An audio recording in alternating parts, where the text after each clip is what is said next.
This folder details everything we know. She's not just a victim. Get out of here! You're gonna kill her!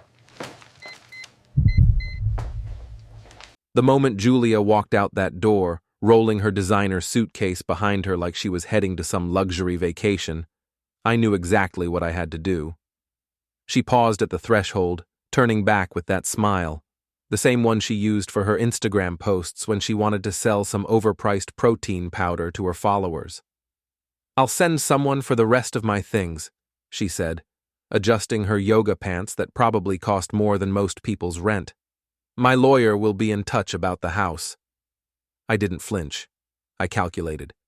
"Take your time, Jules. I'm not going anywhere." She tilted her head, probably expecting tears or begging. Instead, I was already 3 moves ahead, planning how to dismantle everything she thought she'd built. The nice guy act had served its purpose for 12 years. Now it was time for something else entirely. My name is Nick Tarrant, and I used to be a professional boxer before I discovered I had a talent for designing smart home systems. Turns out, the same skills that helped me read opponents in the ring, patience, observation, timing, work pretty well in suburban warfare too. Julia thought she was clever, sneaking around with Blake Jensen, that flashy gym owner who drove his Tesla around town like he was auditioning for a reality show.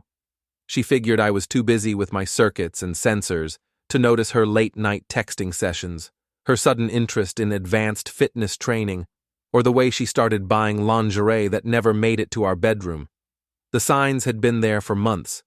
Julia's sister Erica visiting more often, always asking pointed questions about my business finances. Julia's friends, Paige and Lacey, whispering in the kitchen during their wine nights, their conversations stopping whenever I walked in. The way Julia's phone was suddenly password protected after 5 years of leaving it lying around.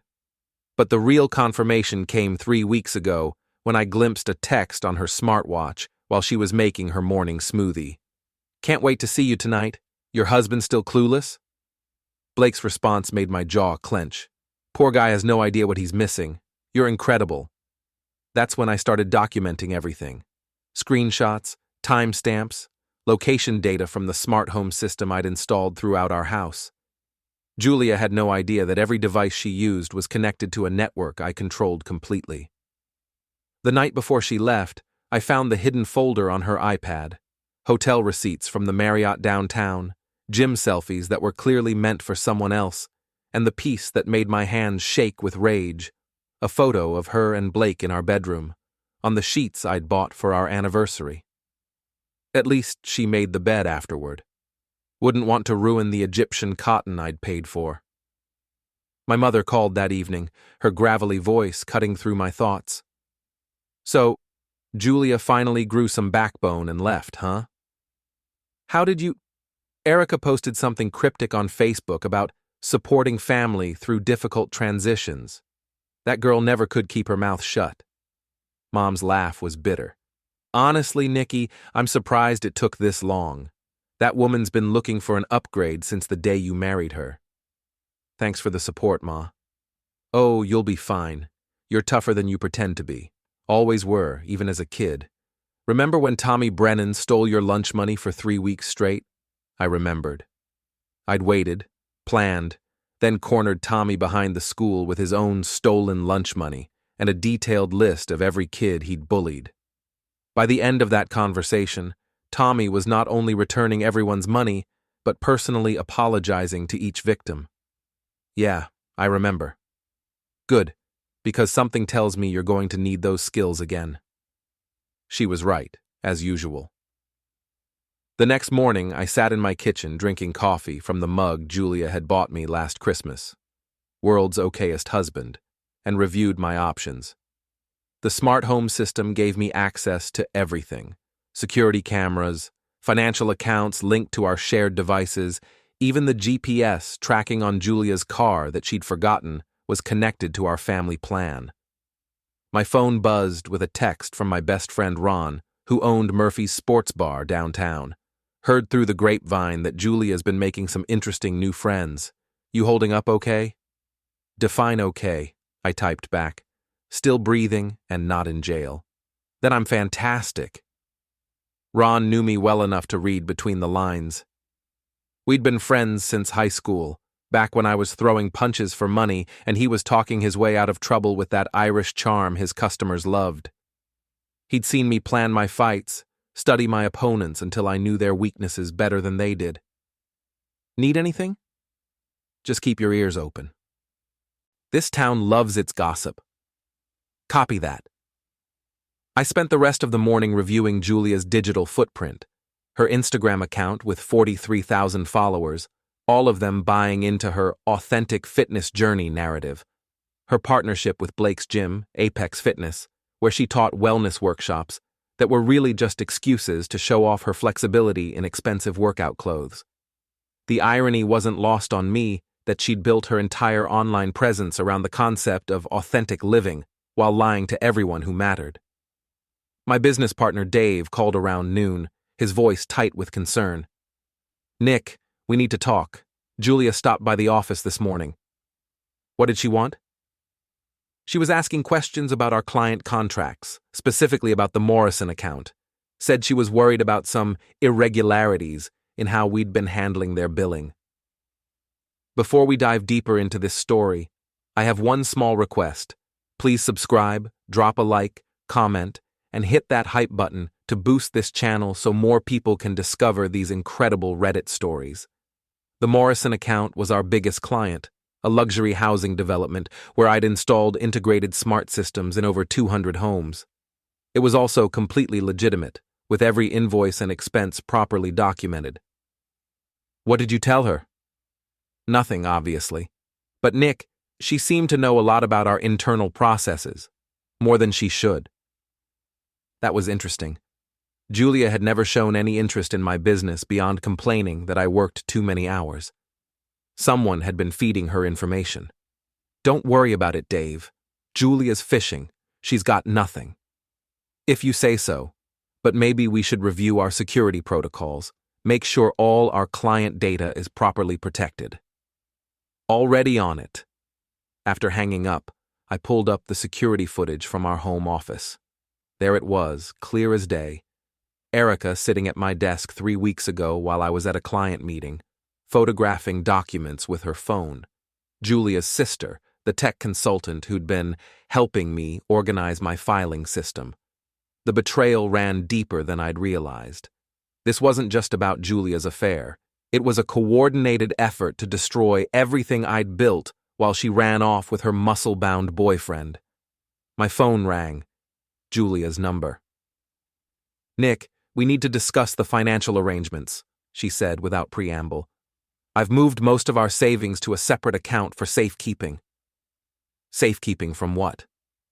"From you doing something stupid out of anger. I know how you get when you're upset." How I get? In 12 years of marriage, I'd never raised my voice to her, never thrown anything, never even slammed a door. But apparently, I was the volatile one. "Which account, Jules?"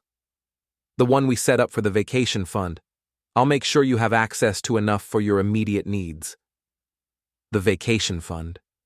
The account I'd been contributing to for 2 years, saving for the European trip she'd been planning. The account that was supposed to have $47,000 in it. That's very considerate of you. I'm not trying to be vindictive, Nick. I just think it's better if we keep things separate while we work out the details. Absolutely. Separation is definitely the way to go. After she hung up, I logged into my banking app. Sure enough, the vacation account had been drained. But Julia had made one crucial mistake. She'd transferred the money to an account that was still linked to our shared financial management system. It took me exactly 4 minutes to reverse the transfer and lock her out of all our shared accounts. By the time she tried to access the money for her celebration dinner with Blake, she'd find herself considerably less wealthy than she'd planned. I poured another cup of coffee and opened my laptop. Time to start phase 1 of what I was already thinking of as the Julia project. The first step was reconnaissance. Blake Jensen's social media presence was even more obnoxious than I'd expected. Photos of him posing with expensive cars, screenshots of his gym's success stories, and endless selfies showcasing his steroid-enhanced physique. The man had all the subtlety of a neon sign.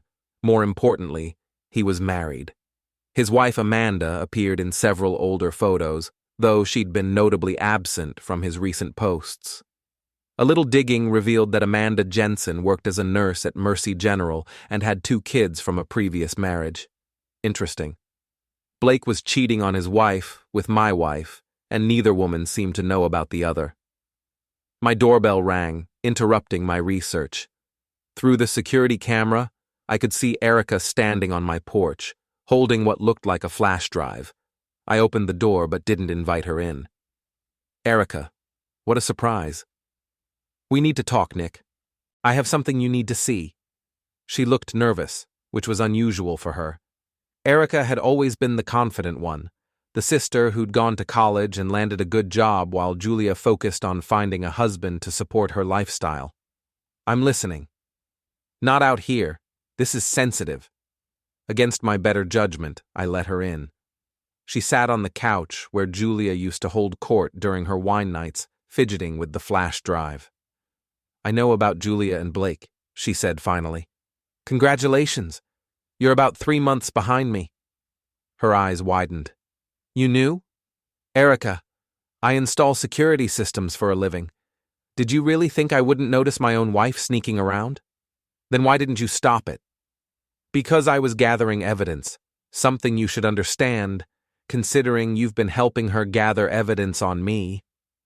The color drained from her face. I don't know what you're talking about. 3 weeks ago, Tuesday afternoon, you were in my office while I was at the Morrison site, photographing my client files. Should I pull up the security footage? Erica's composure cracked. Nick, you don't understand. Julia said you were hiding assets, that you were planning to leave her with nothing. She was scared. Scared enough to empty our bank accounts and move in with her boyfriend? She's my sister. I was trying to protect her. By helping her commit corporate espionage? Erica held up the flash drive. This contains copies of everything I found. Financial records, client information, personal files. Julia wanted me to turn it over to her lawyer, but I thought you should see it first. How generous of you. There's more, Nick. Julia's been planning this for months. She's already filed preliminary paperwork for the divorce, claiming emotional abuse and financial manipulation. She's going to try to take everything. I studied Erica's face, looking for tells the way I used to study opponents before a fight. She was scared, but not just of me. There was something else, something she wasn't saying. What do you want, Erica? I want to make a deal. There it was. What kind of deal? I'll testify that Julia asked me to spy on you. I'll admit that everything I found was obtained illegally and can't be used in court. In exchange, you cut me in on your business. You want to blackmail me into making you a partner? I prefer to think of it as a mutually beneficial arrangement. You need someone who understands technology and business law. I need a new career opportunity. The audacity was almost admirable. Erica had helped Julia plan my destruction, and now she wanted me to reward her for it. Let me think about it, I said, taking the flash drive. I'll get back to you. Don't take too long, Nick. Julia's meeting with her lawyer tomorrow morning. Once she files those papers, your options become much more limited. After Erica left, I plugged in the flash drive and reviewed its contents. She hadn't been lying. It contained detailed financial records, client contracts, and even personal emails I'd thought were private. Julia had been thorough in her intelligence gathering, but she'd also made a critical error. In her eagerness to find evidence of wrongdoing, she'd documented her own crimes. The flash drive contained screenshots of our private accounts, copies of confidential client information, and most damaging of all, recorded phone conversations between her and Blake discussing their plans to take Nick for everything he's worth. I leaned back in my chair and smiled for the first time in weeks. Julia thought she was playing chess, but she'd been playing checkers all along. Time to show her the difference. The next morning, I woke up with the kind of clarity that comes from having a plan. Julia had always underestimated me, seeing only the quiet husband who fixed her computer problems and nodded along when she complained about her day. She had no idea that the same methodical thinking that made me good at designing security systems would work just as well for dismantling her carefully constructed lies. My phone showed 3 missed calls from Julia, all between midnight and 2 a.m. The voicemails told an interesting story. First message, 12:47 a.m. Nick, there's some kind of problem with my bank card. Call me back. Second message, 1:23 a.m. This isn't funny, Nick. I know you did something to the accounts. Fix it now. Third message, 1:58 a.m. You're making a huge mistake. My lawyer is going to hear about this. I poured my coffee and called Ron. You open early today? For you? Always. What's the plan? I need you to do some reconnaissance. Blake Jensen's gym around 6 p.m., see who shows up. The pretty boy with the Tesla? I heard he's been making moves on married women. Among other things. Can you handle it without starting any trouble? Ron's laugh was rough around the edges. Brother, I've been not starting trouble for 40 years. I'm a professional. After hanging up, I drove to my office to meet with Dave. The Morrison project needed my attention, and maintaining normalcy was crucial to everything that came next. Dave was waiting with coffee and a worried expression. Julia called this morning. She wants to schedule a meeting with our entire team. What did you tell her? That she's not employed by this company and has no authority to schedule anything. But Nick, she seemed confident, like she had some kind of leverage. I pulled out Erica's flash drive. She thinks she does, but what she actually has is evidence of her own criminal activity. Dave's eyes widened as I showed him the recorded conversations and stolen documents. She recorded herself committing corporate espionage? Julia's always been better at looking good than thinking ahead. She documented everything because she wanted to be thorough, but she never considered that the same evidence that might hurt me in divorce court would destroy her in criminal court. What are you going to do? First, I'm going to make sure our clients know their information was compromised. Then, I'm going to let Julia hang herself with her own rope. I spent the morning calling our major clients, explaining that there had been a security breach and outlining the steps we were taking to protect their information. Most were understanding. Corporate espionage wasn't uncommon in the tech industry, and my reputation for integrity had been built over years of reliable service. The Morrison Group was particularly supportive. Nick, we've worked with you for 3 years, their project manager said. If you tell us there's no actual compromise of our systems, we believe you. Handle your personal business however you need to. By lunchtime, I had statements from all our major clients confirming their continued confidence in our security measures. Julia's attempt to sabotage my business had backfired before it even began. My phone buzzed with a text from an unknown number. This is Blake. We need to talk. I replied, About what? Your wife. Meet me at Apex Fitness at 7 p.m. She's not my wife anymore, and I don't take orders from you. Then consider it a request, man to man. The audacity was breathtaking. Blake wanted to have a civilized conversation about stealing my wife, as if we were negotiating a business deal. I'll think about it, I replied, then immediately called Ron. Change of plans. Blake wants to meet at his gym tonight. I'm going to give him what he wants. That sounds like trouble. The best kind. I spent the afternoon preparing. The smart home system I'd installed in our house was connected to a mobile app that let me monitor and control everything remotely. More importantly, it was linked to Julia's devices through our shared family account, a connection she'd forgotten about in her rush to move out. At 6:30 p.m., I parked across the street from Apex Fitness and watched the evening crowd arrive. Blake's gym catered to the upscale crowd, lawyers, real estate agents, and social media influencers who wanted to be seen working out as much as they wanted to actually exercise. Julia's car pulled into the parking lot at 6:45. She was dressed in her most expensive workout outfit, the kind that cost more than most people's monthly gym membership. Blake met her at the entrance with a kiss that was definitely not appropriate for public display. They thought they were celebrating. Julia probably assumed she'd successfully drained our accounts and would soon own half of everything I'd built. Blake was likely looking forward to his wealthy girlfriend funding his lifestyle. Time to adjust their expectations. I activated the gym's sound system using the administrative access I'd gained during a security consultation Blake had requested 6 months ago. He'd wanted to upgrade their audio equipment but had balked at the cost of professional installation.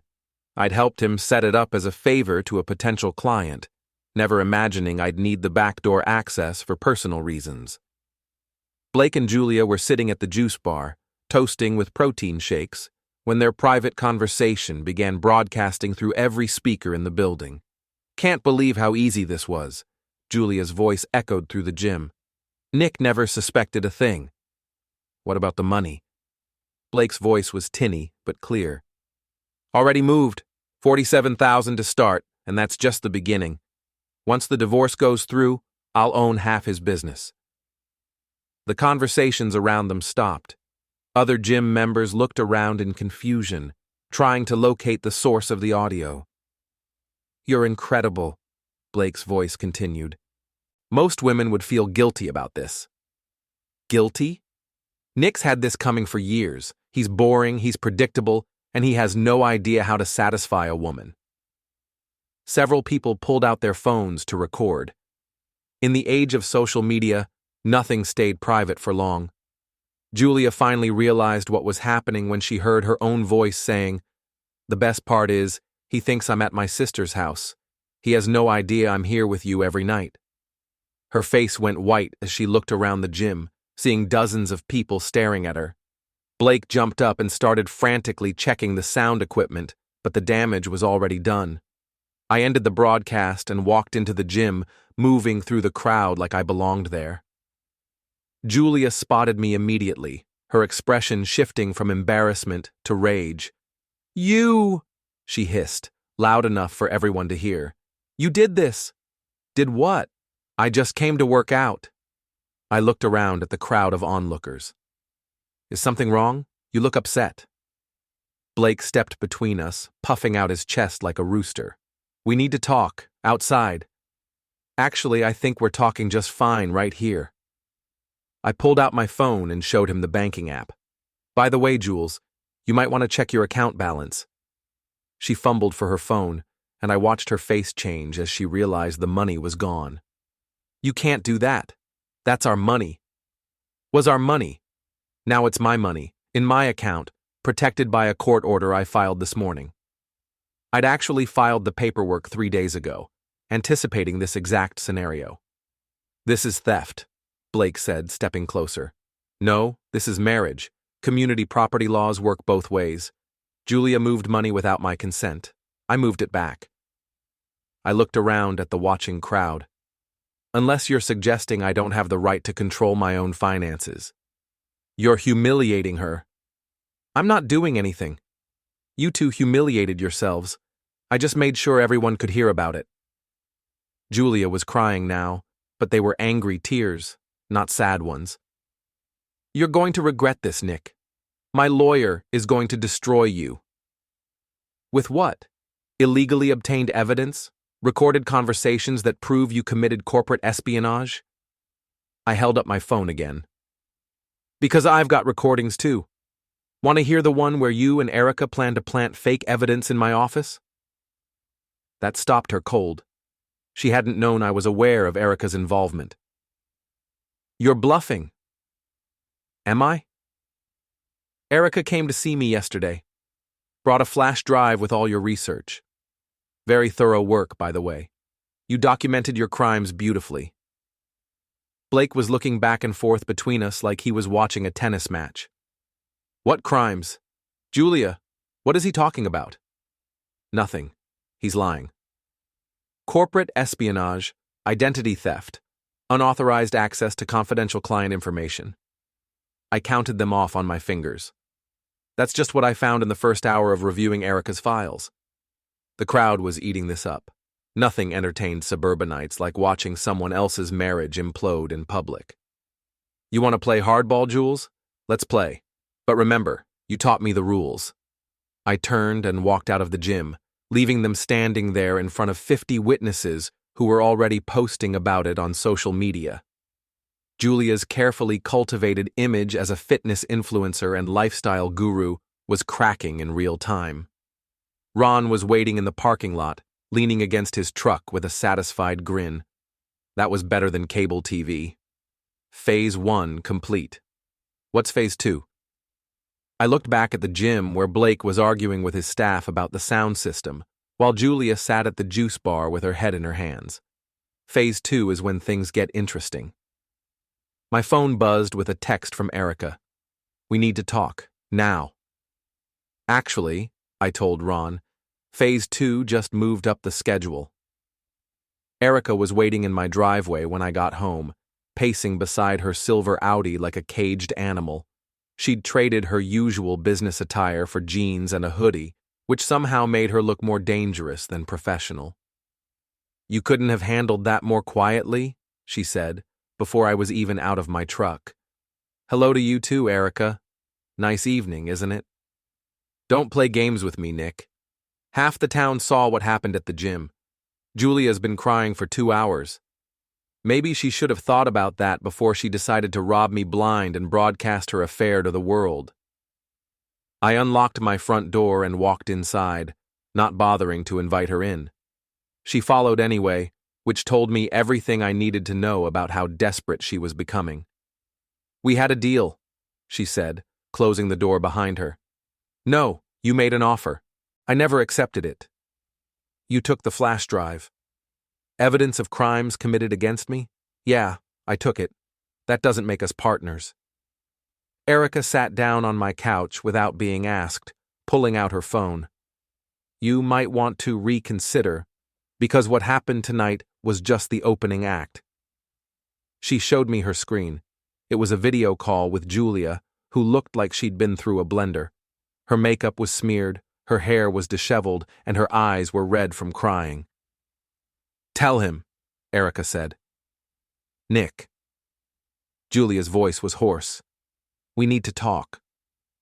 We talked, at the gym, in front of everyone. This is bigger than you think.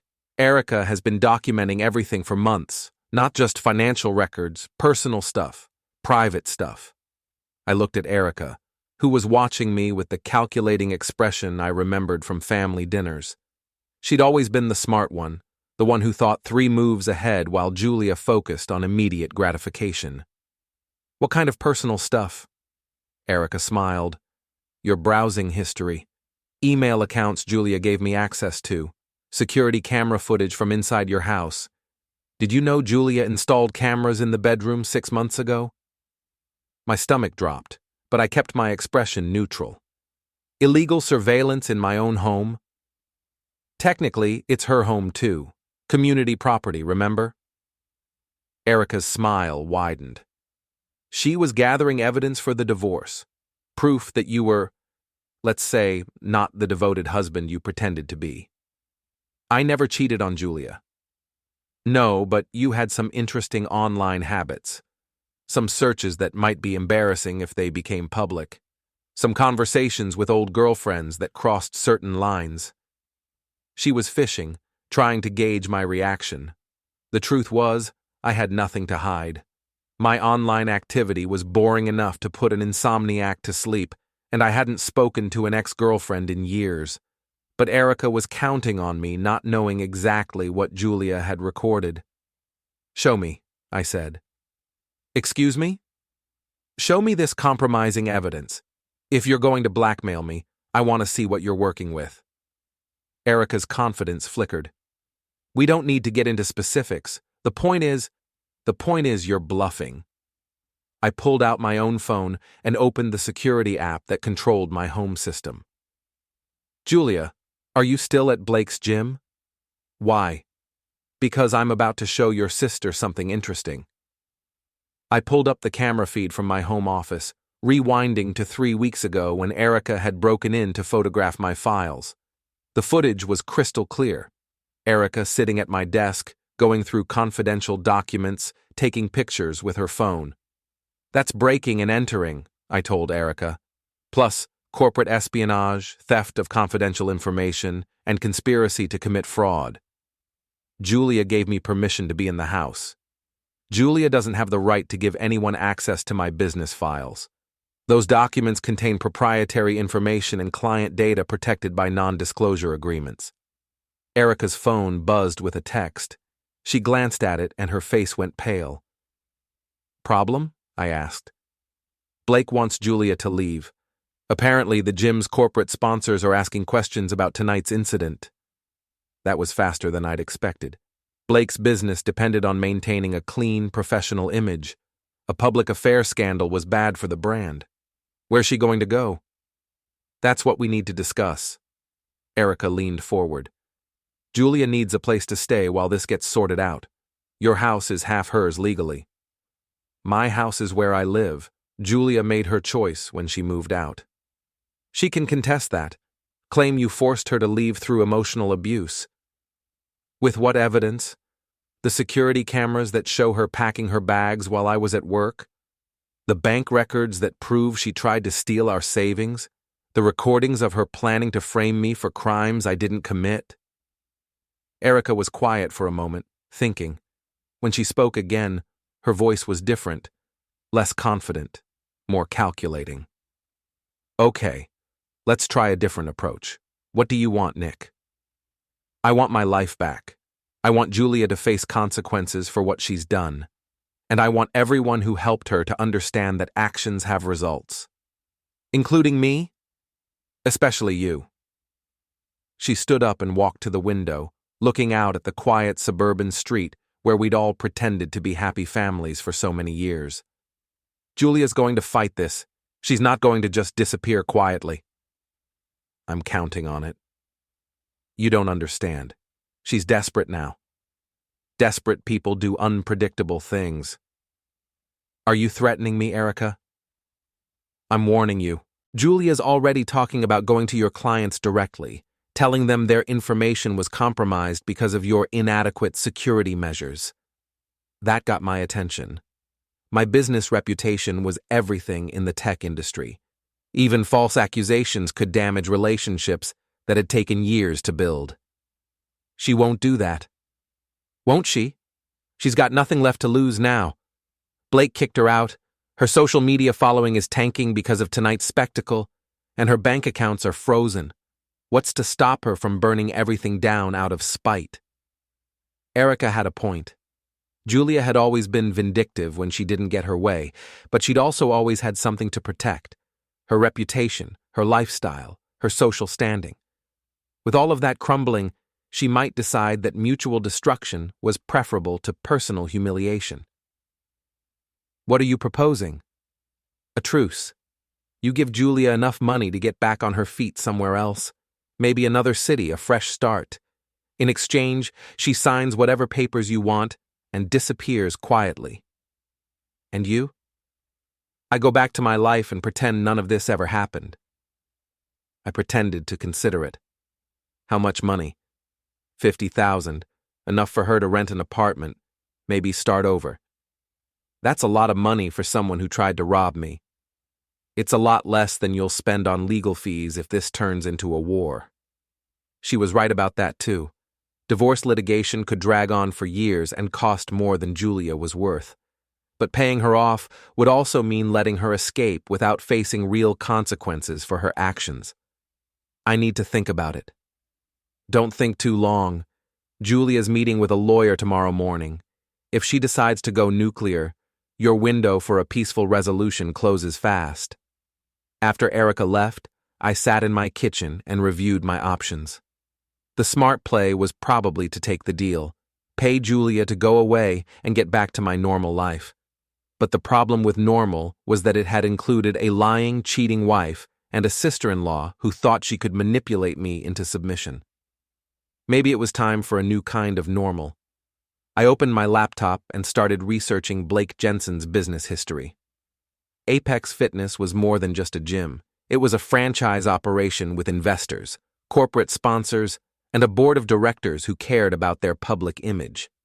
Blake's personal Instagram account had over 15,000 followers, most of them local women who came to his gym as much for the scenery as the workout.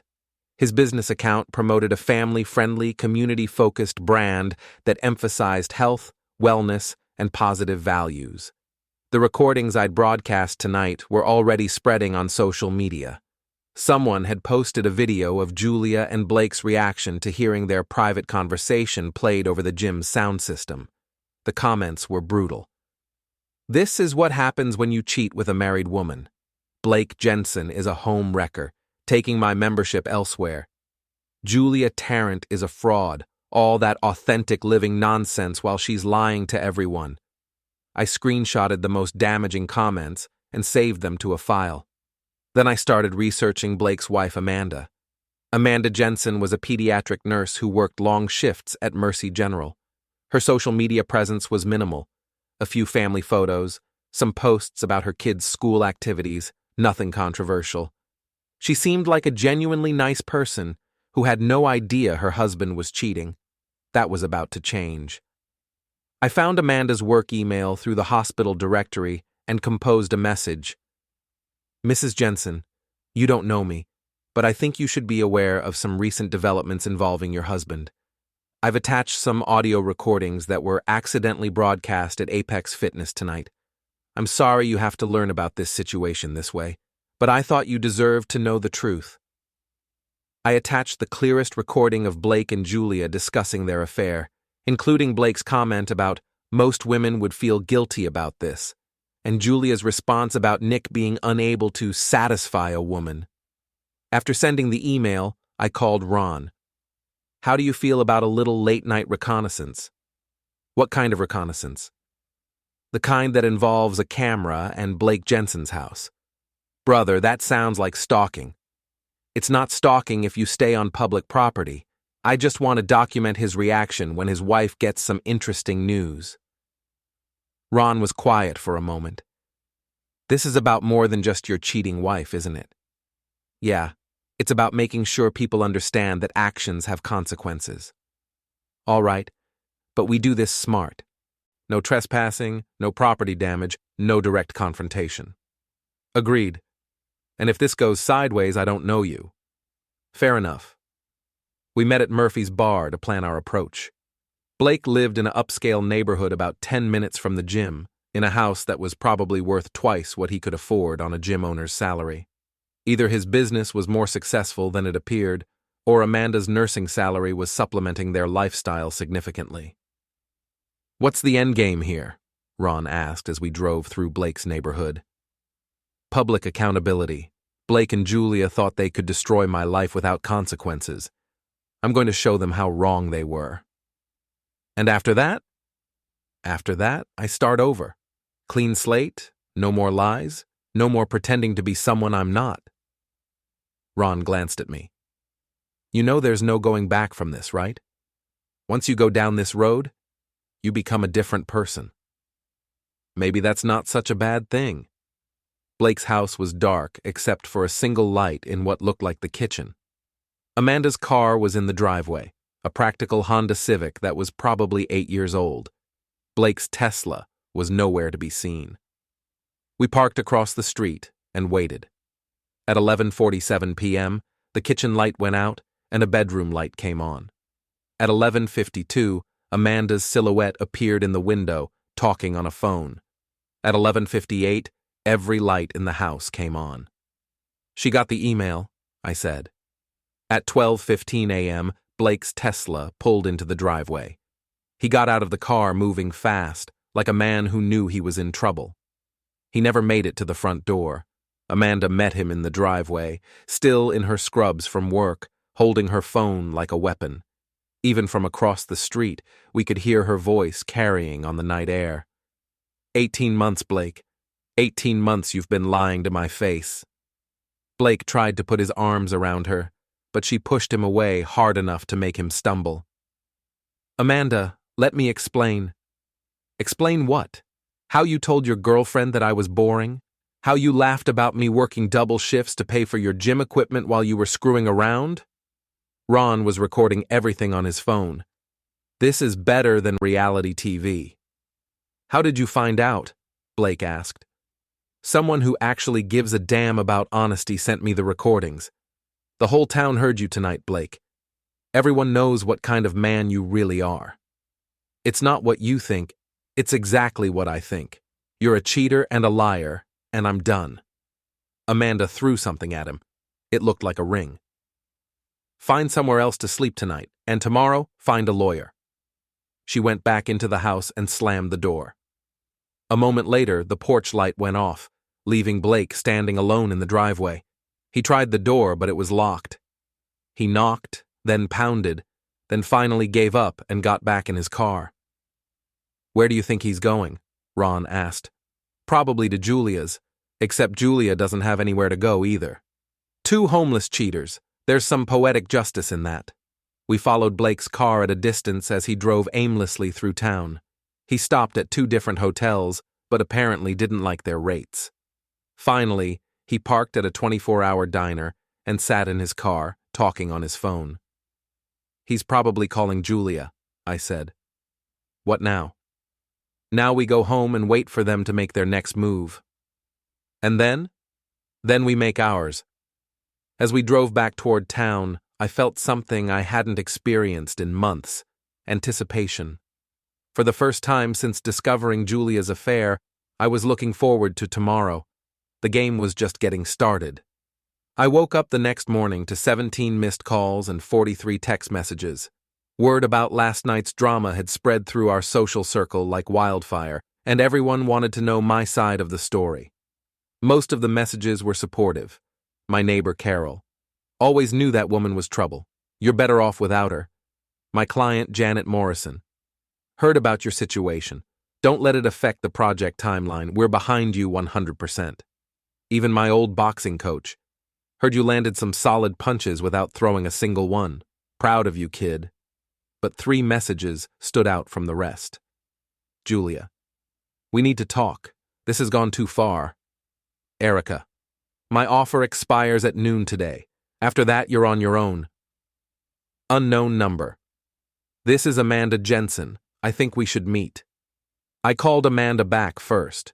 Her voice was tired but determined. "Mr. Tarrant, I want to thank you for sending me those recordings.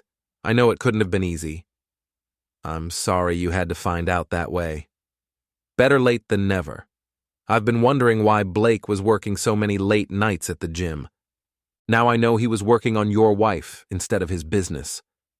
There was a bitter edge to her voice that I recognized. The anger that comes from realizing you've been played for a fool. "What can I do for you, Amanda?" "I want to make sure Blake faces real consequences for what he's done. Not just losing his marriage, losing everything. I'm listening. Blake's been using our joint business account to pay for his affair. Hotel rooms, expensive dinners, gifts for Julia. I have access to all the financial records." That was interesting. Adultery was still grounds for fault-based divorce in our state, and financial infidelity could affect property division significantly. "Are you willing to document that?" "Already started. I've got credit card statements going back 8 months. Blake spent over $12,000 on his girlfriend while I was working overtime to keep our mortgage current." "Amanda, I think we can help each other." We agreed to meet at Ron's bar that afternoon. Amanda had the financial records, I had the recordings and video evidence. Together, we could paint a very detailed picture of Blake and Julia's affair. After hanging up with Amanda, I called my lawyer. David Chen had handled my business contracts for 5 years and had a reputation for being thorough, discreet, and ruthless when necessary. "Nick, I heard about the incident at the gym. Are you all right?" "I'm fine, but I need to accelerate the divorce proceedings. Julia's attorney already filed a motion for temporary spousal support and exclusive use of the marital home. They're claiming you've been financially abusive and emotionally unstable." "Based on what evidence?" "They're arguing that your actions last night constitute harassment and intentional infliction of emotional distress. They want a restraining order." I laughed. "Julia commits corporate espionage, tries to steal our savings, and broadcasts her affair to the world, but I'm the one who's unstable?" "Family court judges see a lot of ugly divorces, Nick. They tend to be skeptical of everyone involved. Then let's give them some facts to work with. I explained about Erica's flash drive, the recorded conversations, and the financial evidence Amanda was providing. David listened without interrupting, occasionally making notes. "This is good," he said finally. "Very good. If we can prove Julia committed crimes during the marriage, it affects everything: property division, spousal support, even her credibility as a witness. How long before we can get in front of a judge? Emergency hearing? Maybe next week if Julia's attorney pushes for that restraining order." "Perfect. That gives me time to prepare. Nick, be careful.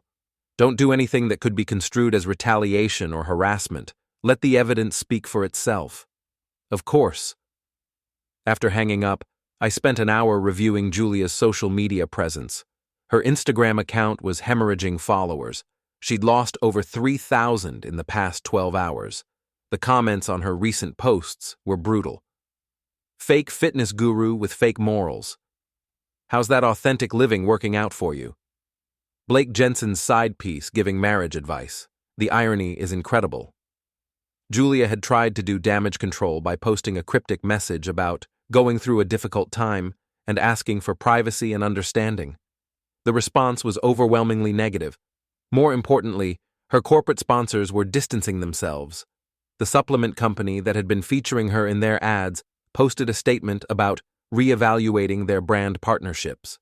The athletic wear company that had given her a discount code suspended her affiliate account. Julia's entire income stream was collapsing in real time. My doorbell rang at 11:45 a.m. Through the security camera, I could see Erica standing on my porch, checking her watch. She looked professional again: business suit, briefcase, the whole corporate consultant package. I opened the door but didn't invite her in. 15 minutes until your deadline, I said. I'm here to make one final offer. I'm listening. $25,000. Julia signs a no-contest divorce agreement and moves to another state. You never see or hear from either of us again. Counteroffer. Julia faces criminal charges for corporate espionage. You face charges for breaking and entering, and I keep all my money. Erica's professional mask slipped. You're making a mistake, Nick. Julia's desperate, and desperate people do dangerous things. Is that a threat? It's a prediction. Julia's already talking about going to your clients, your neighbors, anyone who will listen. She's going to claim you're abusive, that you've been stalking her, that you're mentally unstable. Let her try.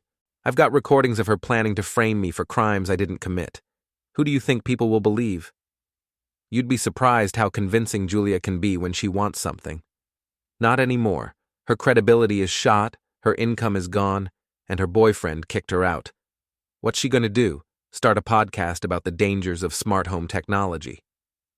Erica opened her briefcase and pulled out a tablet. She's already started. The screen showed Julia sitting in what looked like a hotel room, talking to a camera with the kind of earnest expression she used for her fitness videos. I want to share my story about surviving an abusive marriage and finding the courage to leave, Julia was saying. My husband used his technical expertise to spy on me, control our finances, and isolate me from my support system. She's live streaming this? I asked. Facebook, Instagram, YouTube. She's already got over 2,000 viewers. I watched Julia spin an elaborate story about how I'd used my smart home system to monitor her every move, how I'd financially abused her by controlling our bank accounts, and how I'd retaliated against her friendship with Blake by orchestrating a public humiliation campaign. She's actually pretty convincing, Erica said. The comments are mostly supportive. She was right. The viewers were eating it up, posting messages of support and encouragement. Julia had found a new audience, people who didn't know the real story and were willing to believe her version of events. How many people are watching this? It's growing fast. She's got natural charisma, and the victim narrative is compelling. I studied Julia's performance, looking for weaknesses. She was good. I had to give her that. She managed to look vulnerable and strong at the same time, like a survivor sharing her truth with the world. But she was also making specific claims about my behavior. claims that could be proven false with the right evidence. She's going to regret this, I said. Last chance, Nick. Take the deal. No deal. Erica closed the tablet and put it back in her briefcase. Then you're on your own. And Nick? Julia's just getting started. After she left, I called Amanda Jensen. Change of plans. Can you meet me now instead of this afternoon? What's wrong? Julia's gone public with her version of events. We need to get ahead of this. I'll be right over. Amanda arrived 20 minutes later, carrying a box of financial documents and looking like she hadn't slept. She was younger than I'd expected, probably early 30s, with the kind of practical beauty that didn't need makeup or designer clothes. I watched Julia's live stream, she said, as we sat at my kitchen table. She's good at playing the victim. Too good. She's going to convince people that I'm the bad guy in this situation. Then we need to show them who the real bad guys are. Amanda spread out the financial records on my table. Credit card statements, bank records, hotel receipts, a detailed paper trail of Blake's affair spending. Look at this, she said, pointing to a series of charges. February 14th, Valentine's Day. Blake told me he was working late preparing for a big client meeting. Instead, he spent $400 on dinner at Le Bernardin and another $200 on a hotel room. While you were at home with the kids, while I was working a double shift at the hospital to pay for his gym equipment. We spent the next hour documenting Blake's financial infidelity. The pattern was clear: expensive dinners, luxury hotels, gifts from high-end stores, all charged to accounts that Amanda had been contributing to through her nursing salary. This is enough to destroy him in divorce court, I said. It's not enough for me. I want him to face the same public humiliation Julia put you through. What did you have in mind? Amanda smiled for the first time since she'd arrived. Blake's got a big corporate presentation tomorrow. Apex Fitness is trying to secure a contract with the Morrison Group to provide employee wellness services. The Morrison Group, my biggest client. They're presenting to the board of directors at 10 a.m. Blake's been preparing for weeks. It's the biggest deal his gym has ever gone after. And you want to sabotage it? I want to make sure they know exactly who they're considering doing business with. I thought about it. The Morrison Group valued integrity and family values in their business partners. They'd specifically chosen my company because of our reputation for ethical practices and reliable service. What would you need from me? Access to their email system. I want to send the board of directors a detailed report about Blake's character, including all the financial evidence and recordings. Amanda, that could destroy his business entirely. Good. He destroyed our marriage. Turnabout is fair play. I looked at the financial records spread across my table, thinking about Blake's smug expression when he demanded to meet with me, man to man. Thinking about Julia's live stream, painting herself as the victim while portraying me as an abusive stalker. I'll make some calls, I said. Thank you. Don't thank me yet. If we do this, there's no going back. Blake and Julia are going to retaliate, and it's going to get ugly. It's already ugly. At least this way, they won't be the only ones getting hurt. After Amanda left, I sat in my kitchen and considered my options. The smart play was still to take Erica's deal, pay Julia to go away and get back to my normal life. But normal had included being married to a woman who thought I was too boring to satisfy her and too stupid to catch her cheating. Maybe it was time to show everyone just how wrong they'd been about both of those things. I opened my laptop and started composing an email to the Morrison Group's board of directors. If Julia wanted to play the public opinion game, I was going to show her how it was really done.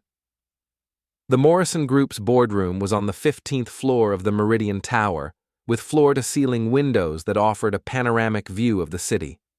I'd been in that room dozens of times over the past 3 years, presenting security proposals and project updates to some of the most powerful business leaders in the region.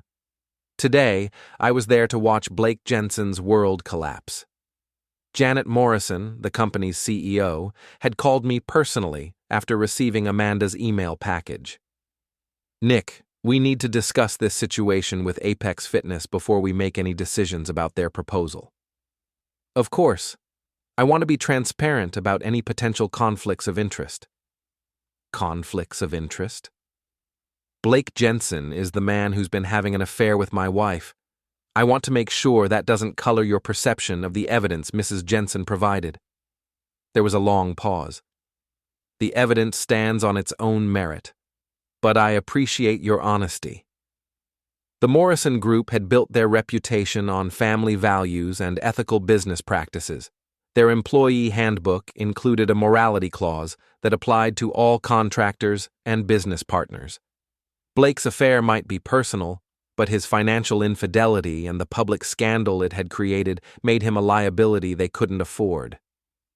I arrived at the Meridian Tower 30 minutes before Blake's presentation, ostensibly to check on some security equipment in the building. In reality, I wanted to see his face when he realized his biggest opportunity was about to become his worst nightmare.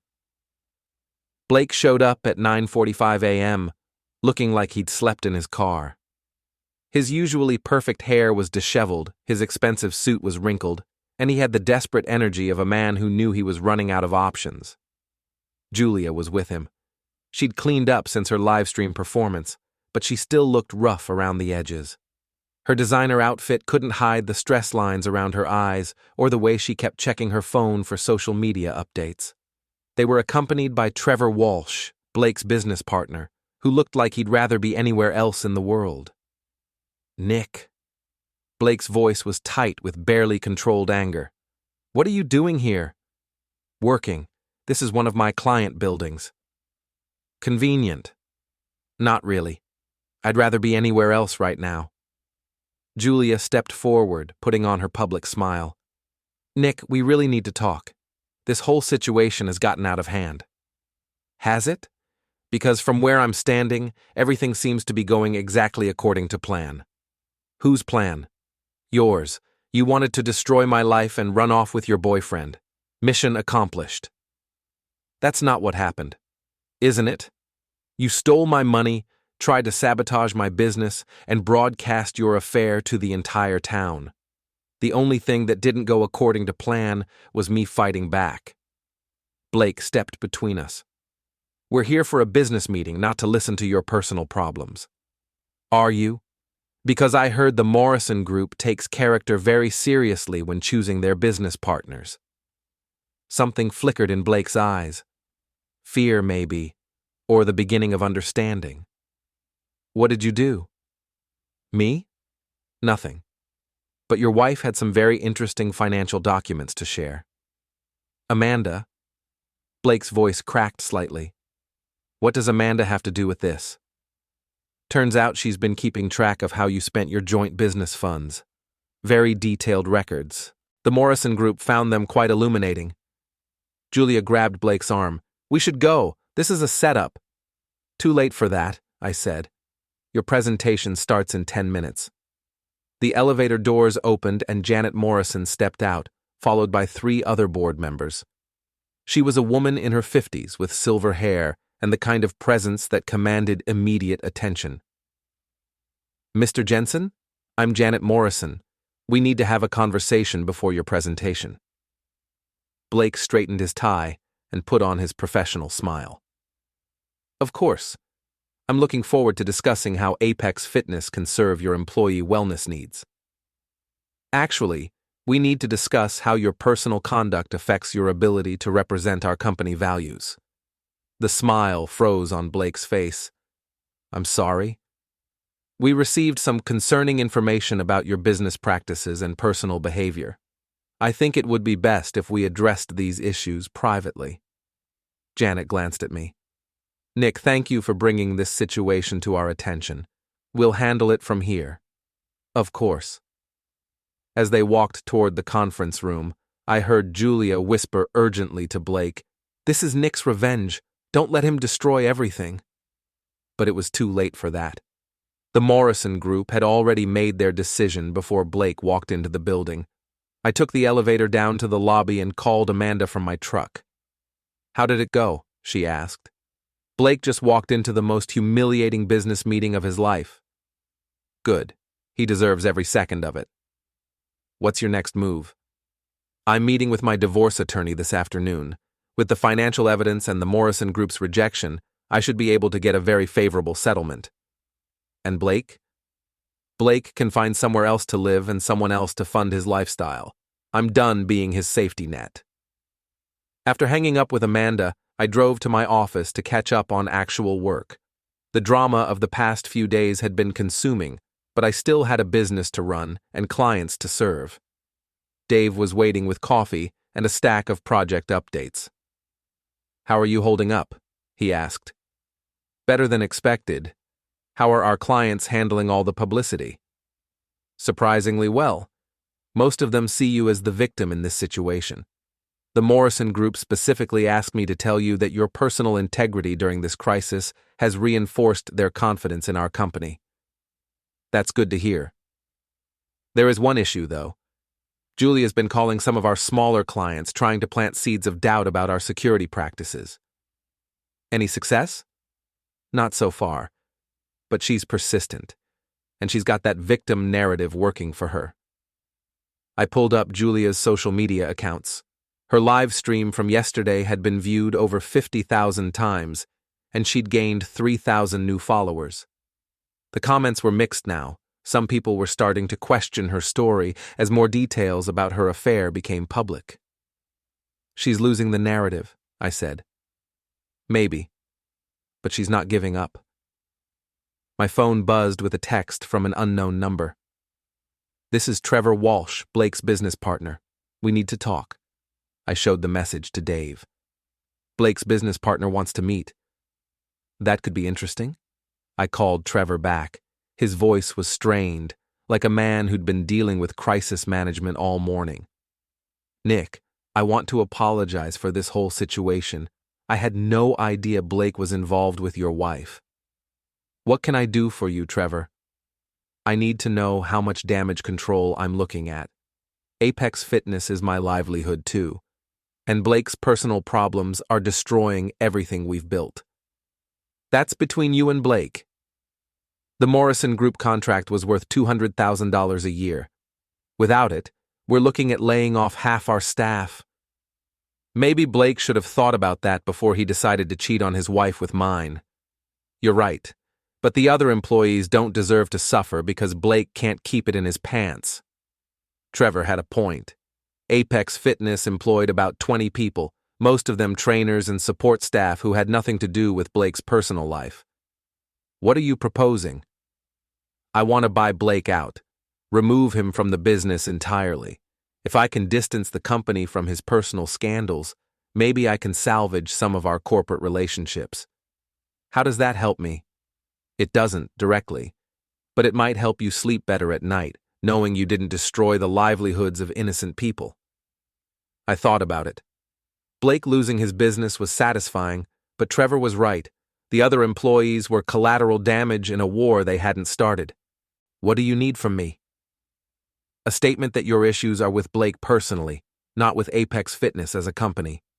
Something I can show to potential clients to prove we're under new management." "I can do that, but I want something in return." "Name it."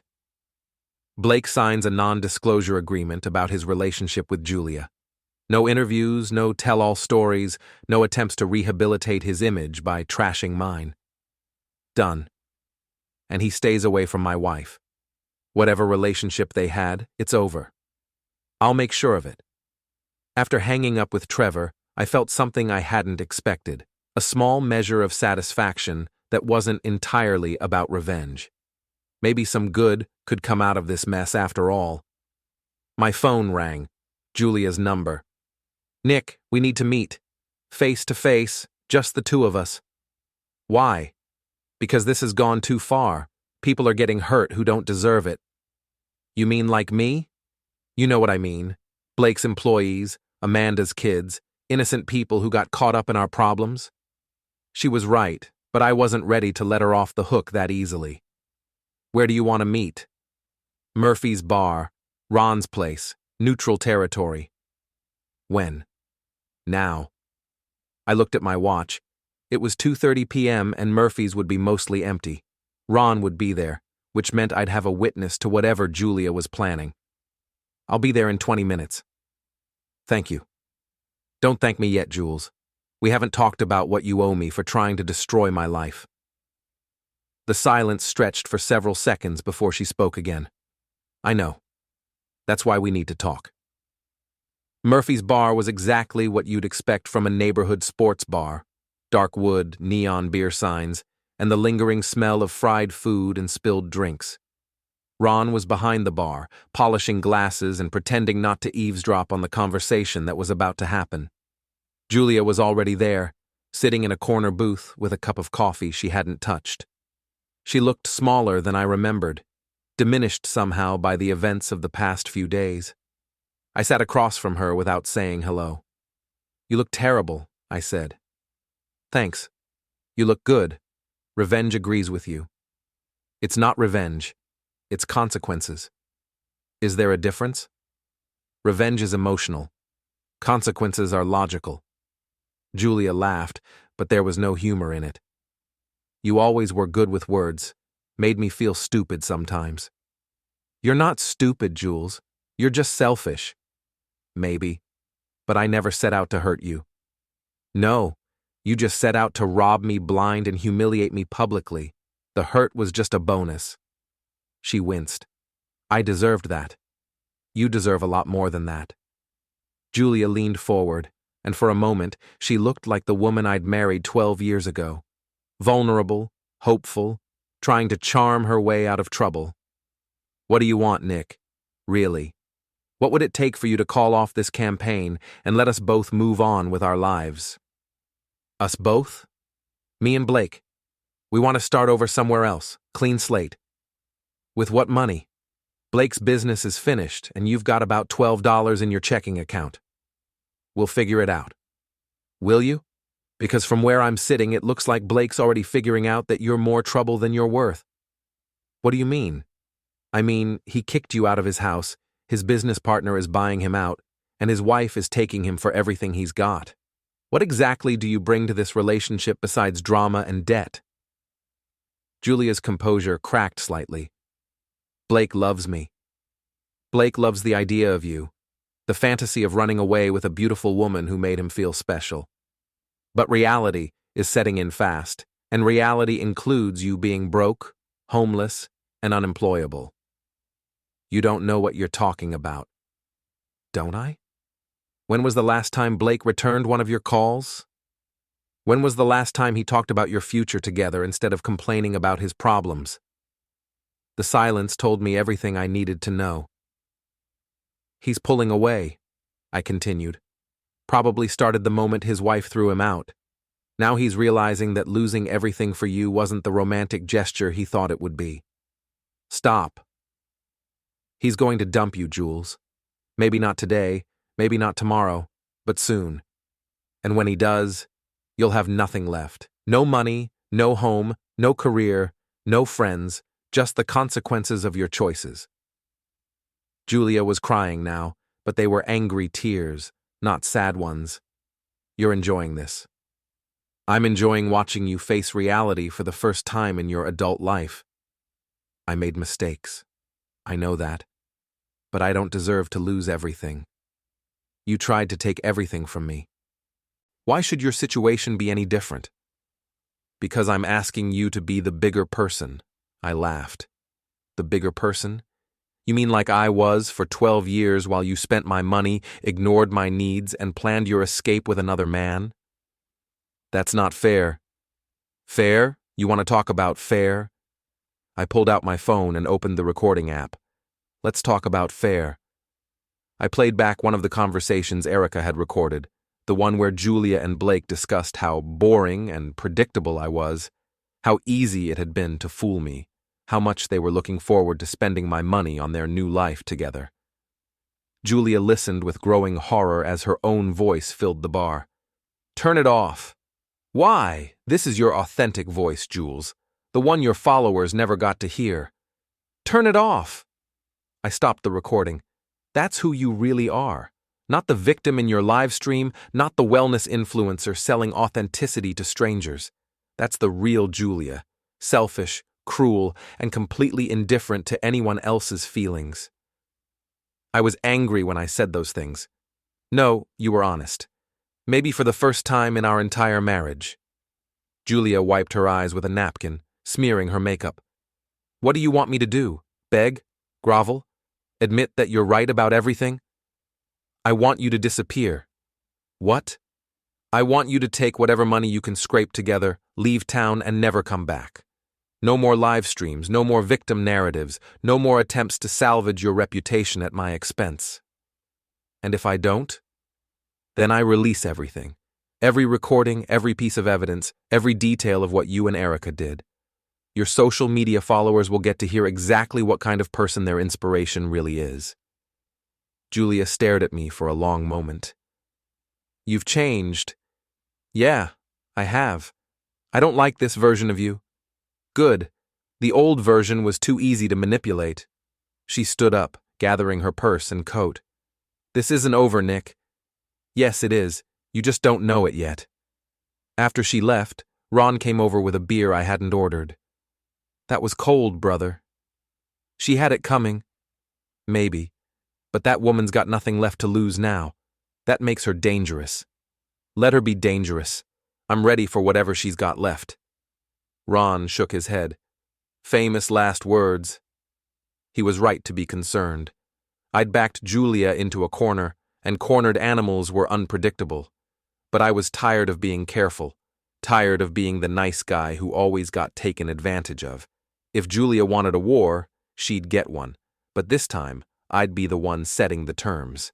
The storm hit at 9:47 p.m. on a Tuesday night, the kind of Midwestern thunderstorm that turns suburban streets into rivers and makes smart people stay indoors.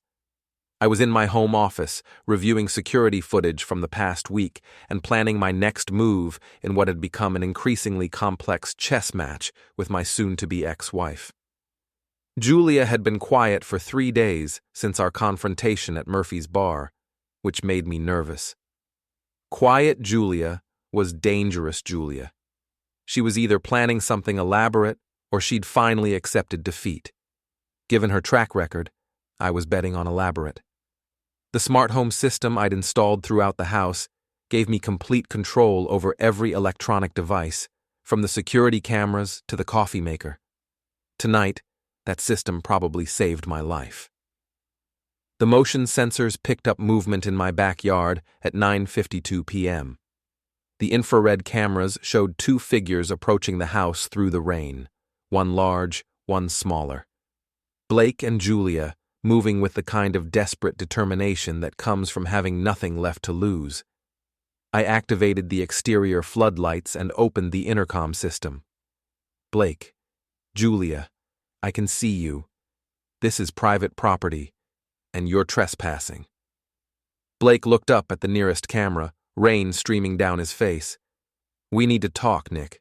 Face to face. We talked. You didn't like what I had to say. Things have changed. Have they? Because from where I'm sitting, everything looks exactly the same. You're still a cheater, Julia's still a liar, and you're both still trespassing on my property. Julia stepped into the light. She looked terrible. Hair plastered to her head, makeup running, wearing clothes that had seen better days. Nick, please, just give us 5 minutes. To say what? That you're sorry? That you've learned your lesson? That you want to work things out? To make you a deal? That was interesting. What kind of deal? Let us in and we'll tell you. I considered my options. The smart thing would be to call the police and let them handle it. But I was curious about what Julia thought she could offer me at this point, and the security system gave me complete control over the situation. Fine. But we do this on my terms. You come to the front door, you keep your hands visible, and you leave when I tell you to leave. Agreed. I met them at the front door, keeping the chain lock engaged so they couldn't push their way in. Blake looked like he'd been sleeping in his car for days, which he probably had. Julia looked desperate in a way I'd never seen before, not angry or manipulative, just genuinely afraid. Talk, I said. Trevor bought me out of the gym, Blake said without preamble. Forced sale below market value. I've got enough money to leave town, but not enough to start over. Congratulations. You're experiencing consequences. Julia's social media career is finished. Her followers figured out she was lying about being the victim. She's getting destroyed in the comments on every platform. Also, consequences. Julia stepped forward. Nick, we're offering to disappear. Completely. New city, new names if necessary. You'll never see or hear from us again. In exchange for what? Money. Enough to start over somewhere else. I laughed. You want me to pay you to go away? After everything you've done? It's not that simple, Blake said. Julia's got one more card to play. Does she? Julia pulled out her phone, showing me a video file. Remember the cameras I installed in our bedroom? I've got 6 months of footage, Nick. Very private footage. My stomach dropped, but I kept my expression neutral. Footage of what? You, alone. Doing things you probably wouldn't want your clients or neighbors to see. She was bluffing. She had to be. I'd never done anything in that bedroom that would be embarrassing if recorded, certainly nothing that would damage my reputation or business. Show me. Julia's confidence flickered. I don't think that's necessary. Show me, or get off my property. She fumbled with her phone, pulling up a video file. The footage was grainy and poorly lit, showing me in my bedroom getting dressed for work. Nothing embarrassing, nothing compromising, just a man putting on his clothes. That's it? That's your big revelation? There's more, she said quickly. No, there isn't. You're bluffing and you're bad at it. Blake stepped closer to the door. Let us in, Nick. We can work this out like adults. We are working it out. You're leaving and I'm staying here. What if we don't leave? Then I call the police and have you arrested for trespassing. Then I release every recording I have of your affair, including the ones where you talk about how easy it was to manipulate your wives. Blake's face darkened. You think you're so smart, don't you? Sitting in your smart house with your smart systems, controlling everything like some kind of puppet master. Smart enough to catch you cheating. Smart enough to protect my assets. Smart enough to destroy your business and your marriage. You destroyed my life. No, Blake, you destroyed your life. I just made sure everyone could see it happen. That's when he snapped. Blake threw his shoulder against the door, snapping the chain lock and sending me stumbling backward. He was bigger than me, probably stronger, but he was also angry and desperate, which made him sloppy. Blake, don't! Julia shouted, but it was too late. He came at me swinging, throwing wild punches that would have been devastating if they'd connected. But I'd spent years in boxing rings, facing opponents who were faster, stronger, and better trained than Blake Jensen. I slipped his first punch and countered with a jab that caught him in the solar plexus. He doubled over, gasping, and I followed up with an uppercut that snapped his head back. Blake staggered but didn't go down. He was tougher than I'd expected, or maybe just too angry to quit. You ruined everything, he wheezed, coming at me again. This time, I was ready. I sidestepped his charge and used his momentum against him, sending him crashing into the wall. He bounced off and came back swinging, but his movements were getting slower, less coordinated. I hit him with a combination that would have made my old boxing coach proud. Left hook to the body, right cross to the jaw, another left hook that put him on the floor. Stay down, I told him. This is over. Julia was crying, kneeling beside Blake and trying to help him stand. Look what you've done to him. Look what he did to himself. I didn't make him cheat on his wife. I didn't make him break into my house. I didn't make him throw the first punch. You drove him to this. I held him accountable. There's a difference. I pulled out my phone and called 911. I need police at 1247 Maple Street. Home invasion, assault, trespassing. Nick, don't, Julia pleaded. He's hurt. He needs medical attention, not jail. He'll get both. While we waited for the police, I activated the house's security recording system and saved the footage of Blake's attack. Everything was documented. The trespassing, the forced entry, the assault, my defensive response. "This is going to destroy what's left of his reputation," Julia said. "Good. How can you be so cold? Practice." The police arrived 12 minutes later, followed by an ambulance. Blake was conscious but groggy, probably concussed from the punches he'd taken. The paramedics checked him over while the officers took statements. Officer Martinez, who'd responded to domestic calls in the neighborhood before, listened to my account with professional detachment. "So they came to your door uninvited, forced their way in when you refused to let them enter, and Mr. Jensen attacked you?" "That's correct. I have security footage of the entire incident." "We'll need copies of that footage." "Of course." Julia tried to spin a different story, claiming they'd been invited, that Blake had only entered the house because he was concerned for my mental health, that I'd attacked him without provocation. But the security footage told a different story, and physical evidence supported my version of events. Blake's knuckles were scraped from hitting the wall, not from hitting me. My injuries were minimal, a small cut on my cheek where his ring had grazed me during his wild swinging. "Ma'am, the evidence doesn't support your version of events," Officer Martinez told Julia. "Your friend is going to be charged with breaking and entering, assault, and criminal trespass." "This is ridiculous. Nick orchestrated this whole thing." "How did he orchestrate your friend breaking down his door and attacking him?" Julia didn't have an answer for that. Blake was arrested at the hospital after being treated for his injuries. Julia was released with a warning about making false statements to police, but she wasn't charged with anything since she hadn't participated in the actual assault. After everyone left, I sat in my living room and surveyed the damage. The front door would need to be repaired, and there was some scuffed paint on the wall where Blake had hit it. Otherwise, the house was fine. I was fine too, physically at least. Emotionally, I felt something I hadn't experienced in months: closure. Blake would spend the night in jail and face criminal charges for his attack. His reputation, already damaged by the affair scandal, would be completely destroyed by news of his arrest. No amount of charm or manipulation would explain away a home invasion conviction. Julia would have to face reality without her boyfriend's support. She was alone now, truly alone, with no money, no career prospects, and no one left to blame for her situation except herself. My phone buzzed with a text from Ron.